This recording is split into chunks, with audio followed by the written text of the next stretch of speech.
Beleza, estamos mais uma vez aqui reunidos para resolver este problema de equação trigonométrica.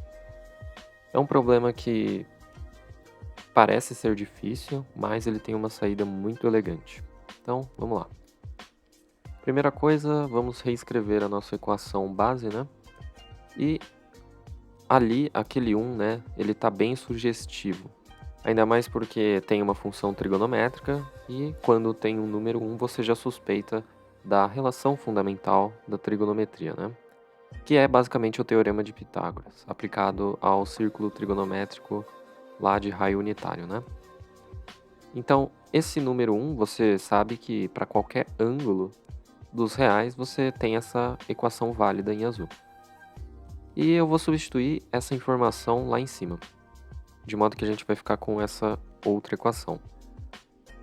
E agora você analisa um quadrado do primeiro mais duas vezes o primeiro pelo segundo mais o quadrado do segundo, né? Que é dado por esse bracket vermelho. E daí você fica contente porque dá para fatorar isso dessa maneira, né? Como x mais seno de xy ao quadrado. E a gente mantém o cosseno ao quadrado de xy ali à direita. E agora é só passar o cosseno ao quadrado para o outro lado e você vai ficar com isso aqui.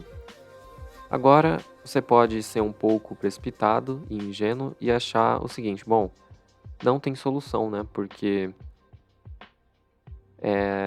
eu tenho uma coisa positiva sendo igual a uma coisa negativa. Então, não tenho solução porque nos reais isso não é possível. Mas a verdade é que você tem um único caso em que isso aqui é verdade, que é este aqui. Que é quando os dois termos elevados ao quadrado, eles são iguais a zero.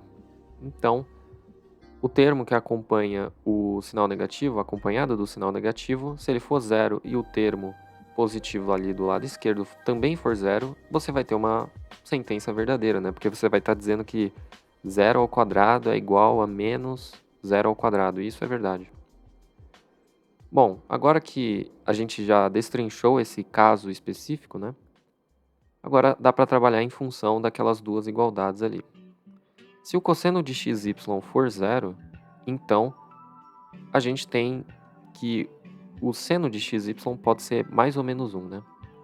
Mas agora a gente precisa identificar, investigar, melhor dizendo, quando isso exatamente acontece, né? Para que valores de x e y a gente tem essa configuração. Olhando para a equação de cima ali do nosso sistema, a gente sabe que x é menos o seno do xy, né? E a gente, ali em cima em laranja, obtemos que seno de xy é mais ou menos 1. Se você colocar o sinal nessas duas possibilidades, você fica com menos mais 1, né? Seguindo a ordem aí. Beleza, então a gente tem que testar as duas possibilidades, né? Quando x for menos 1 e quando ele for mais 1. Vamos testar quando ele for 1.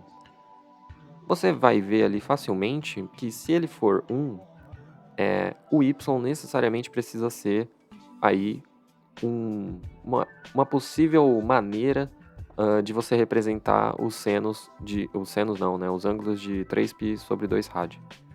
Né, você vai ficar dando voltas ali no círculo trigonométrico.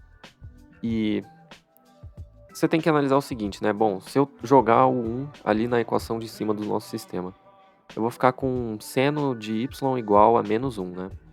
E a gente sabe que o seno só admite menos 1 como valor para ângulos que estejam ali no menos π sobre 2 rádio ou no 3π sobre 2 rádio, né? São equivalentes. Beleza. E se, por outro lado, eu optar por x igual a menos 1, o que acontece? A mesma coisa. Né? Você tem que se lembrar que a função seno é uma função ímpar. Então, joga ali o menos 1 na primeira equação do sistema. Você vai ficar com menos 1 menos seno de y. Só que aí isso é equivalente a dizer que x mais, 1 mais seno de y igual a 0, né? E de novo você obteve que seno de y igual a menos 1. E, pelo mesmo argumento, isso só acontece nas diferentes maneiras de você representar o 3π sobre 2 rádio, que é dando voltas ali completas a partir desse ponto 3π sobre 2 rádio. E tá lá, né? A resposta seria essa aqui. Você tem um par ordenado, evidentemente, né?